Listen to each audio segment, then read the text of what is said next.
Selamat petang dan selamat berjumpa lagi saya ucapkan kepada semua yang mengikuti program online Suara Belia pada malam yang kelima ini. Semoga Tuhan terus bersama memberkati dan melindungi kita semua, lebih-lebih lagi dalam keadaan pandemik COVID-19 yang sedang melanda. Semoga kita semua mendapat lindungan daripadanya. Bersama saya, Helena Vera, yang akan memimpin kita semua dalam acara Suara Belia ini. Sesi program Suara Belia kita akan dimulakan dengan lagu-lagu pujian yang akan dipimpin oleh Saudari Rosbelina dan Saudari Kevlin.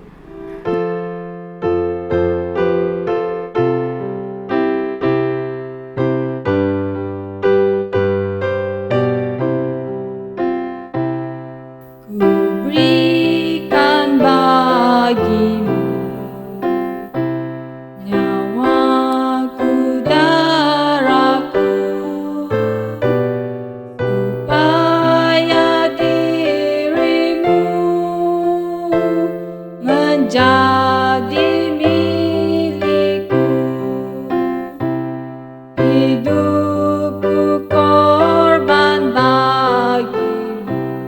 Apakah korbanmu? Hidupku korban bagimu. Apakah korbanmu?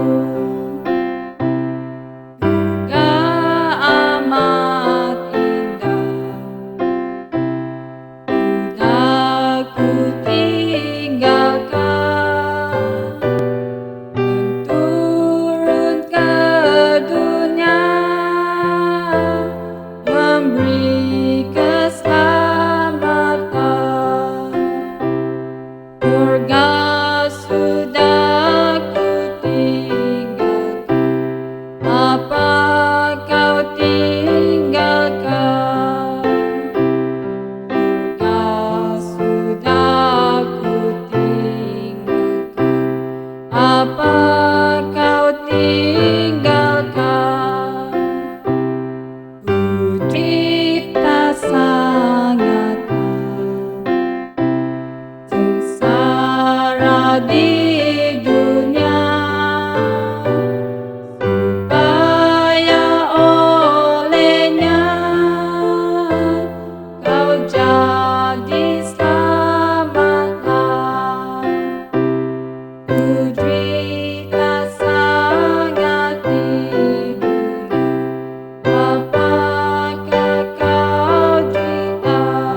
be in His service, to share His love. Saving grace we show and share to communities entrusted to our care, empowered by the Holy Ghost. We proclaim to all the Lord of hosts. Hear the voice of youth in Christ, good news of salvation we bring to light. Happy to be in His service, to share His love. In the church we give our best to serve. We are God-given talents we possess, reading His word, praying each day, and witnessing about His love every day. Hear the voice of youth in Christ, good news of salvation we bring to light. Happy to be in His service, to share His love.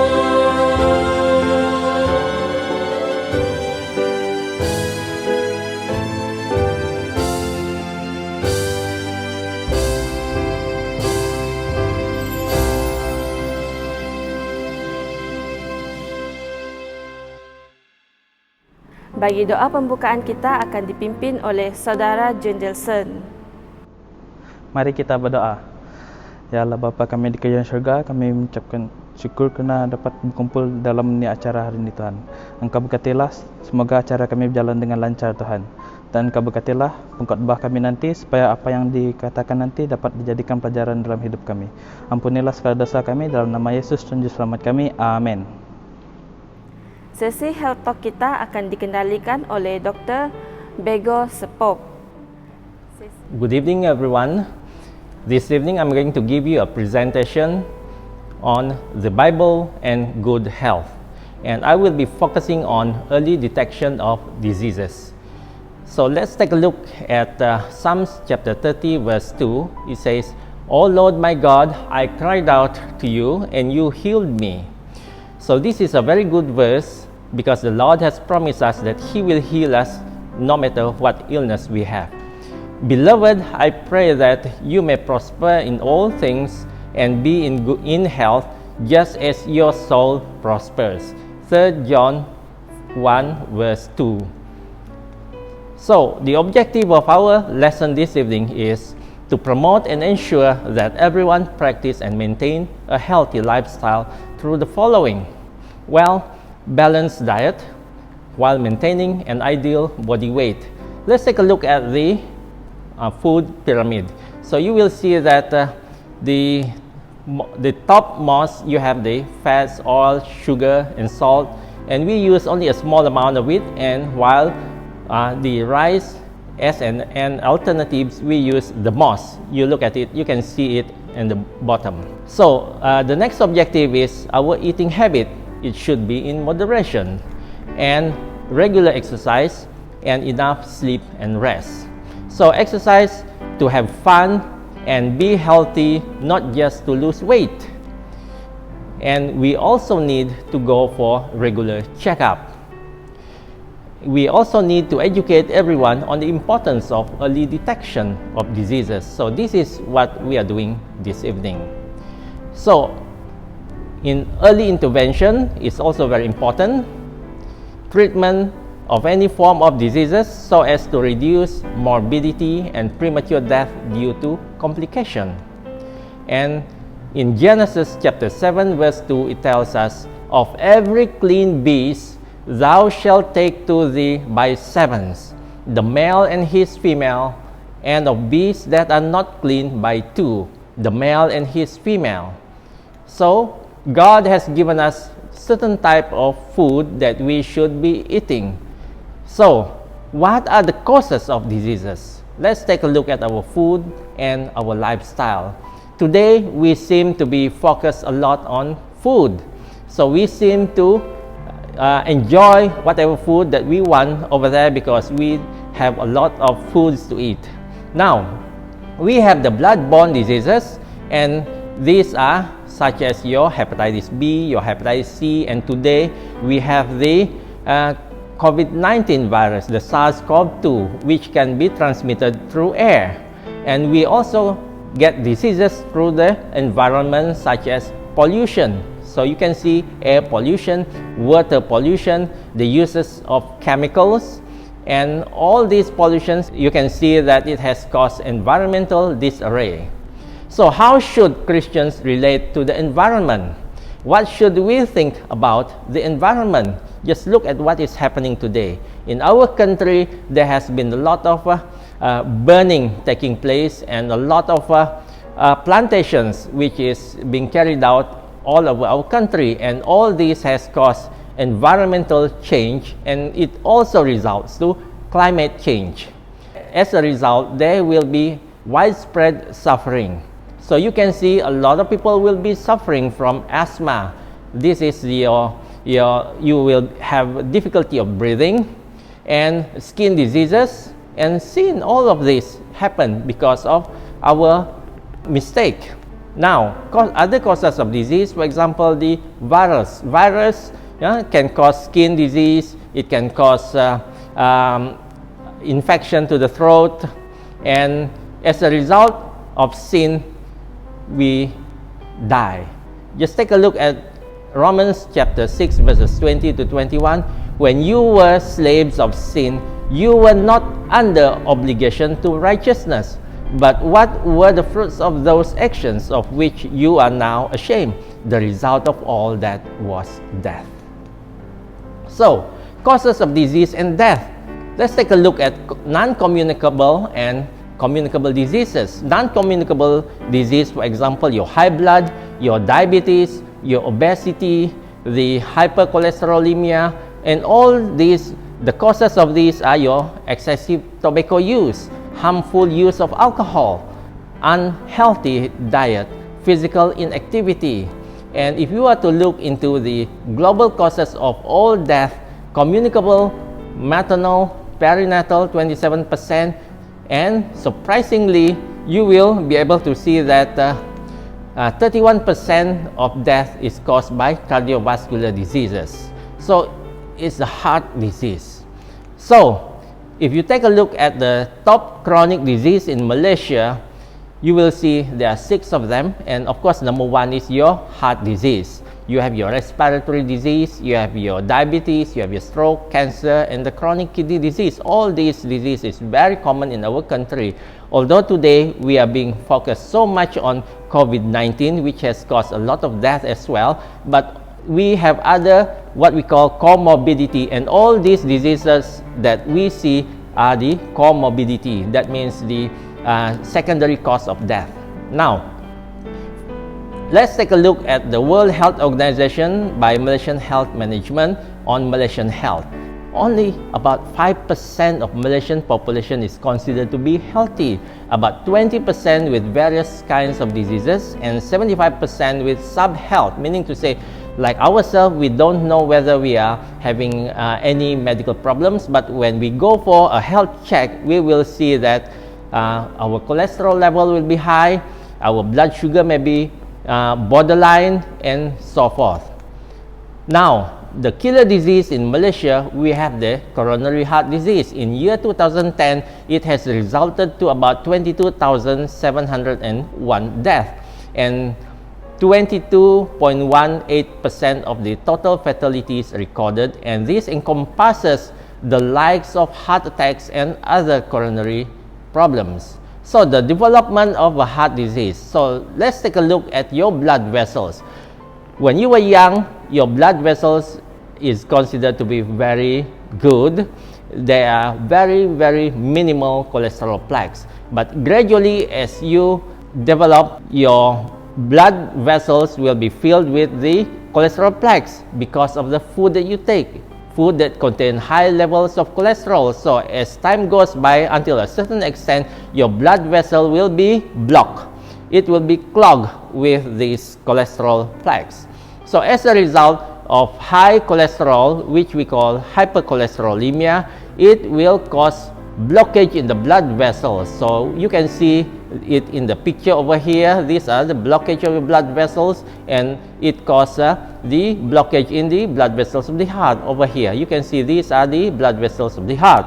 If you don't move, you don't exercise enough, you can also develop what we call deep vein thrombosis, meaning to say your blood clots over your legs, the veins of your legs, because you don't have enough movement. For example, you're traveling a long distance, you're driving, and you don't even move around, you don't even exercise. As a result, this blood can also cause blood clot and can cause thrombosis. You call thrombosis, that means a blood clot that can occur in the blood vessels and can eventually go to the heart and also the lungs, which we call a deep vein thrombosis and pulmonary embolism. So let's take a look at the type of plaques that will take place in our heart. We have what we call the stable plaque. It doesn't rupture easily. This is the kind of plaques that can rupture easily, and this is the ruptured plaque. And this ruptured plaque is the one that usually causes a blood clot. Now, blood clot not only happen in the heart, but it can also happen in your brain, and you call this the stroke. When it takes place in the brain, so you will develop a condition called stroke. So we have two types of stroke. One is non-hemorrhagic stroke. This is what we call the ischemic stroke, or the non-hemorrhagic. That means the blood vessels doesn't rupture, it doesn't burst. So we have the hemorrhagic stroke. That means the blood vessels rupture, usually because of your high blood hypertension. So the development of a heart attack, how does it develop? As I have said earlier, it develops when you have a blood clot that goes into the heart, right? So the classic heart attack symptoms, you have your wheezing. When you breathe, you will hear a certain kind of sound, just like you are having asthma. You have sweating, you have lightheadedness, you have cough, vomiting, anxiety. That means you're feeling scared, nausea, you feel you want to vomit, shortness of breath, and of course the classical symptoms is the chest pain. So these are the classic heart attack symptoms. Even if you have one or two of these symptoms, there is a tendency that you may develop a heart attack. So for that reason, your lipid studies, which is your cholesterol level, is very, very important. Let's take a look at our lipid studies. Our total cholesterol should be less than 5.2. That's for the normal range, while the triglyceride level should be less than 1.68 millimoles per liter. And the good cholesterol, which is the HDL cholesterol, we call it, should be greater than 1.03 millimoles per liter. While the bad cholesterol, which we call the LDL cholesterol, which should be less than 2.58 millimoles per liter. The ratio of your total cholesterol over your HDL, which is the good cholesterol ratio, should be less than 5.0. So by maintaining your normal cholesterol level, you should be reducing your risk in developing a heart disease. I've done a bit of a research with the Sunny Hill School teachers population. There were about 52 teachers who participated in the cholesterol level studies.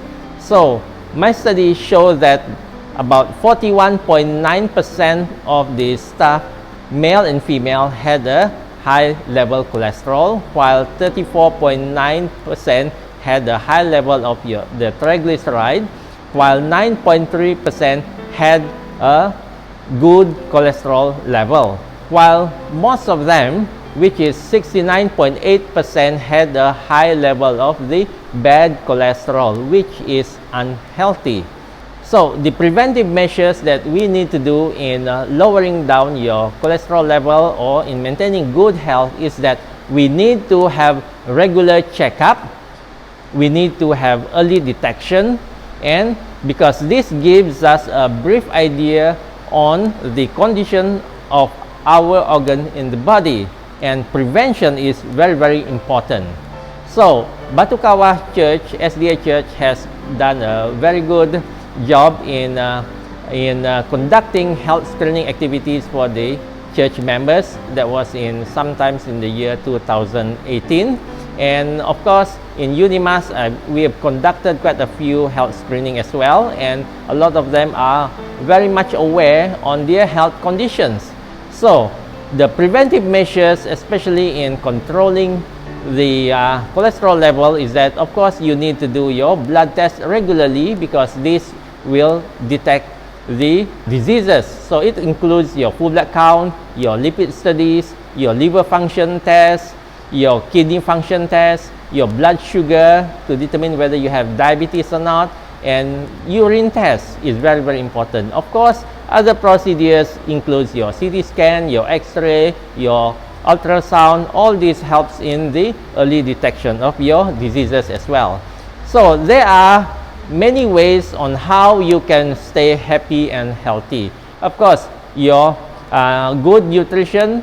You can see here we have a lot of leafy vegetables, your almonds, your nuts. All these are very good for the brain because it contains a lot of your omega-3, which is good for the brain. And of course, there are many other nutritious foods that you can find in the market, and all these can keep you healthy. And your water is very, very important. Remember, 70% of your body contains water. So, is your drinking water toxic or is it very clean? So, our body needs a clean water supply because it helps to cleanse the body. So, the body is 70% water. Shouldn't you make sure you drink nothing but the best? So, take a look at this healthy food which God has given to us. And the original diet of mankind is that then God said, I gave you every seed-bearing plant on the face of the whole earth, and every tree that has fruit with seed in it, they will be yours for food. In Genesis 1 verse 29. And if you take a look at this, of every clean beast thou shalt take to thee by sevens, the male and his female, and the beasts that are not clean by two, the male and his female. Genesis 7 verse 2. So in Psalm 67 verse 2, it says, I pray that your way may be known upon earth, your saving health among all nations.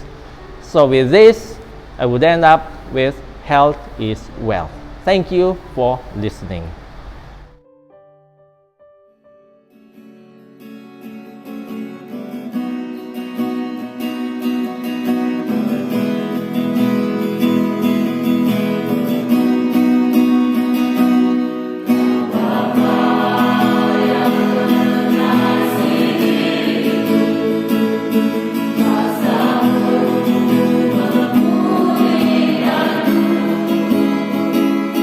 Hallelujah.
Sesi khotbah kita akan dikendalikan oleh Saudara Jinson Jackson. Shalom saudara dan saudari yang saya kasihi di dalam Kristus. Sebelum saya memulakan khotbah saya pada petang ini, mari kita berdiam. Saya akan pimpin kita di dalam doa. Bapa di sorga Tuhan, kami mengundang Roh Kudus Engkau bersama dengan kami pada saat ini. Biarlah Engkau mencurahkan berkat dari Kudus-Mu bersama dengan kami pada saat ini Tuhan, untuk mendengar khotbah yang akan disampaikan oleh hamba-Mu di Tuhan. Dan biarlah ini dapat memberikan kami kekuatan, semangat untuk lebih dekat kepada Engkau Tuhan. Terima kasih Tuhan kerana Engkau telah mendengar dan menjawab doa ini. Semua ini saya minta dan serahkan dalam nama Yesus menjadi juru selamat kami. Amin. Saudara dan saudari yang saya kasihi di dalam Kristus. Tajuk khotbah saya hari ini adalah Yesus membela kes Anda di mahkamah.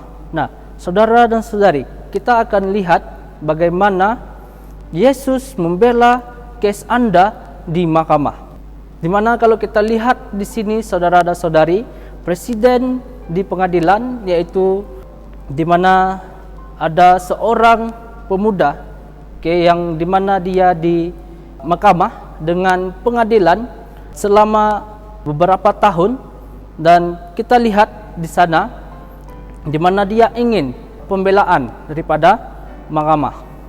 Penghakiman adalah salah satu topik yang paling penting di dalam Alkitab. Perkara ini disebut lebih daripada 1,000 kalinya. Nah, kita lihat di sini saudara dan saudari, penghakiman adalah salah satu topik yang paling penting di dalam Alkitab. Penghakiman yaitu kita lihat di dalam buku Wahyu 14 ayat 6 dan 7 mengatakan, kemudian aku nampak satu malaikat terbang tinggi di angkasa, dan dia membawa berita baik yang kekal untuk diisytiharkan kepada manusia di bumi, yaitu kepada semua bangsa, suku, bahasa dan juga negara. Kita lihat ayat yang ke-7. Malaikat itu berseru, hormatilah Allah dan pujilah kebesarannya. Tibalah masanya Allah menghakimi manusia. Sembahlah dia yang menjadikan langit, bumi, laut dan semua mata air. Kita lihat di sini ada 3 fasa penghakiman di dalam Alkitab. Pertama adalah investigative judgment, sebelum kedatangan Yesus yang kedua kali, yaitu di dalam Daniel 7 ayat 9 dan 10 serta ayat ke-13.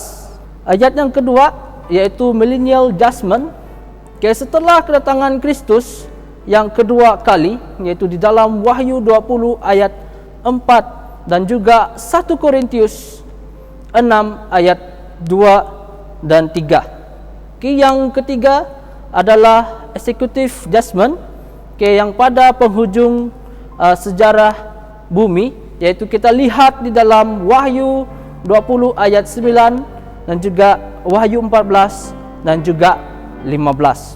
3 fasa penghakiman di dalam Alkitab ini kita akan belajar lebih lanjut.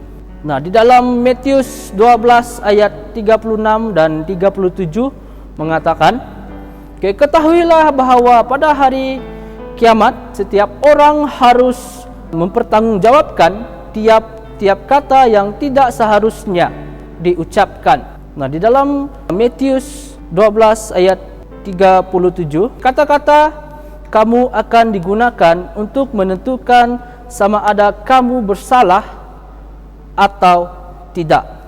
Itu yang dikatakan di dalam Matius 12 ayat 36 dan 37.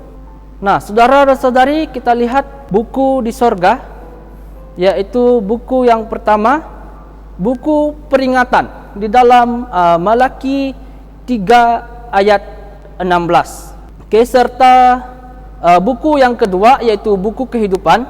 Kita boleh buka di dalam Alkitab kita, Wahyu 3 ayat 5. Di dalam Kisah Para Rasul 17 ayat 31 mengatakan, Hal itu demikian kerana Dia sudah menetapkan satu hari untuk pengadilan seluruh dunia dengan adil. Tugas itu akan dilakukan oleh suatu orang yang dipilihnya, supaya semua orang yakin akan hal itu. Allah sudah membangkitkan orang itu dari kematian. Itu yang dikatakan di dalam Kisah 17 ayat 31. Nah, kita lihat ayat yang seterusnya, saudara dan saudari, yaitu di dalam 2 Korintius 5 ayat 10 mengatakan, hal itu demikian kerana kita semua harus menghadap Kristus yang akan menghakimi kita semua. Setiap orang akan mendapat balasan yang setimpal dengan perbuatannya di dunia ini, perbuatan baik atau jahat. Itu yang dikatakan di dalam 2 Korintius 5 ayat 10. Tuhan tidak akan pernah menjadi Tuhan yang benar jika tidak ada penghakiman. Dalam penghakiman ini, Tuhan sendiri dan umatnya akan dibenarkan, tetapi orang jahat mereka akan menolak, Dia akan dihukum. Nah, kita lihat di sini saudara dan saudari, Tuhan tidak pernah menjadi Tuhan yang benar jika tidak ada penghakiman. Nah, di dalam penghakiman ini kita lihat Tuhan sendiri dan umatnya akan dibenarkan, tetapi orang yang jahat, mereka akan menolak Dia dan mereka akan dihukum. Nah, di mana pada saat itu, di dalam hari penghakiman, kita lihat lagi di dalam Daniel 8 ayat 14 mengatakan, lalu Dia berkata kepadaku, sampai 2300 petang dan pagi barulah tempat suci itu akan disucikan. Nah, itu yang dikatakan di dalam Daniel 8 ayat 14. Di sini ada kunci nubuatan yang kita lihat. Yang pertama yaitu di dalam Yezekiel 4 ayat 6, aku menentukan bagimu satu hari untuk 1 tahun. Di mana di dalam Bilangan 14 ayat 34 mengatakan satu hari dihitung 1 tahun. Dan di mana kita lihat lagi di dalam nubuatan Allah, 1 hari nubuatan sama dengan 1 tahun literal. Nah, ini adalah kunci-kunci nubuatan yang kita boleh lihat, pertama sekali di ayat yang sudah saya katakan tadi. Menurut Ezra 7 ayat 13, keputusan untuk memulihkan dan membangunkan kembali Yerusalem dikeluarkan pada tahun 457 Masehi. Di mana pengurusan bait suci pada masa itu adalah terdapat 2 jenis pelayanan di bait suci. Yang pertama adalah pelayanan harian, yang kedua adalah pelayanan tahunan. Acara di dalam pelayanan harian itu kita boleh lihat di dalam buku Imamat 4. Acara dalam pelayanan tahunan kita lihat di dalam buku Imamat 16 ayat 30. Sana mengatakan, kerana pada hari itu harus diadakan pendamaian bagimu untuk melahirkan kamu. Kamu akan dilahirkan dari segala dosamu di hadapan Tuhan. Nah, kita lihat lagi di dalam Daniel 8 ayat 14, yaitu penglihatan Daniel merujuk pada masa akhir. Apakah yang dimaksudkan penghakiman bermula pada tahun 1844? Mari kita lihat. Ini berarti waktu penghakiman Tuhan telah benar-benar dimulai, dan Yesus, iman besar kita, sekarang melakukan pelayanannya, memohon sebagai pihak kita berdasarkan pengorbanannya di Kalvari. Itu yang kita lihat dalam tahun 1844, di mana Yesus telah benar-benar dimulai dan dia menjadi iman besar kita dan sekarang melakukan pelayanannya, dan mohon bagi pihak kita berdasarkan pengorbanannya di Kalvari. Ini bermaksud kita sekarang hidup di dalam masa yang genting di dalam sejarah manusia. Oleh itu kita harus menyelidiki hati kita selama di mana hari perdamaian surgawi ini sebagai mana orang Israel di dalam hari perdamaian tahunan mereka. Penghakiman pra-Advent akan segera diikuti oleh Advent kedua. Ini bermaksud Yesus akan segera datang untuk membawa kita pulang. Di dalam Wahyu 3 ayat 5 mengatakan, mereka yang menang akan dikenakan pakaian putih seperti itu, dan aku tidak akan menghapuskan nama mereka dari kitab orang hidup. Di hadapan Bapa-Ku dan malaikat-malaikatnya aku akan mengaku bahawa mereka milikku. Itu yang dikatakan di dalam Wahyu 3 ayat 5. Rasa bersalah dan catatan surgawi akan menentang kita atau tidak bersalah dari darah Yesus menutup dan membersihkan dosa-dosa kita. Diselamatkan dan kita akan dianugerahkan dengan kehidupan yang kekal. Tidak diselamatkan dan kita akan dihukum kehancuran abadi. Nah, kita lihat di sini saudara dan saudari, di mana diselamatkan dan kita akan dianugerahkan dengan kehidupan yang kekal. Tidak diselamatkan, kita akan dihukum kehancuran abadi. Nah, saudara dan saudari yang saya kasihi di dalam Kristus, jadi khotbah saya berakhir di sini, dan di mana sebelum itu, adakah anda ingin Yesus menjadi peguam bela anda? Sampai di sini saja khotbah saya pada hari ini. Tuhan memberkati.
Saudara dan saudari, mari kita berdiam dan saya akan pimpin kita di dalam doa.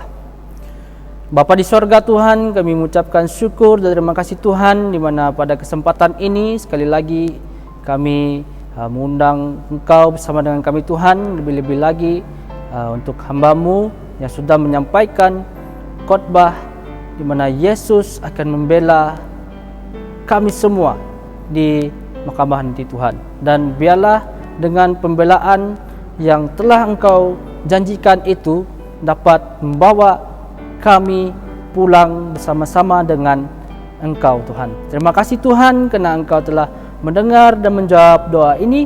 Semua ini saya minta dan serahkan dalam nama Yesus yang menjadi juru selamat kami. Amin. Terima kasih kepada semua yang telah mengikuti program online Suara Belia kita pada hari ini. Semoga mesej yang telah disampaikan akan menguatkan iman dan menjadi pedoman dalam hidup kita. Selamat malam dan kita akan berjumpa lagi pada malam ke-6. Semoga Tuhan memberkati kita semua.